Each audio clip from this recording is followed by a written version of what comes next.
ত্রয়োদশ জাতীয় সংসদ নির্বাচনের ২৪৩ আসনে চূড়ান্ত প্রার্থী তালিকা ঘোষণা করেছে জাতীয় পার্টি। এ সময় দলের মহাসচিব ব্যারিস্টার শামীম হায়দার পাটোয়ারী বলেন, অন্তর্বর্তী সরকার মানুষের জানমাল রক্ষার্থে উদাসীন। আবু সাইদের রিপোর্টে বিস্তারিত।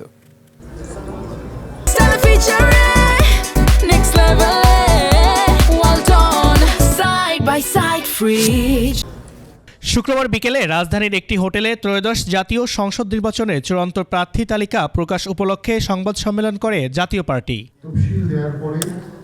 ৩০০ আসনের মধ্যে ২৪৩ আসনে প্রার্থী দিয়েছে দলটি। ঘোষিত আসনের মধ্যে জাতীয় পার্টির চেয়ারম্যান জিএম কাদের রংপুর ৩ থেকে নির্বাচন করবেন, আর দলের মহাসচিব শামীম হায়দার পাটোয়ারী গাইবান্ধা ১ ও ৫ আসন থেকে নির্বাচন করবেন।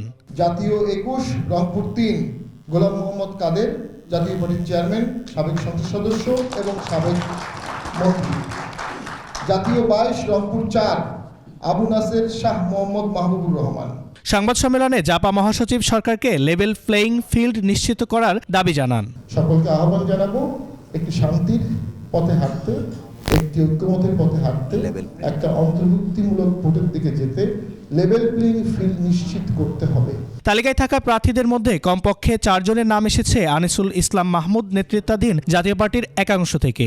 এর মধ্যে রয়েছেন পনির উদ্দিন আহমেদ কুড়িগ্রাম ১, ফখরুল ইমাম ময়মনসিংহ ৮, লিয়াকত হোসেন খোকা নারায়ণগঞ্জ ৩ এবং জিয়াউল হক মৃধা ব্রাহ্মণবাড়িয়া ২ আসনে।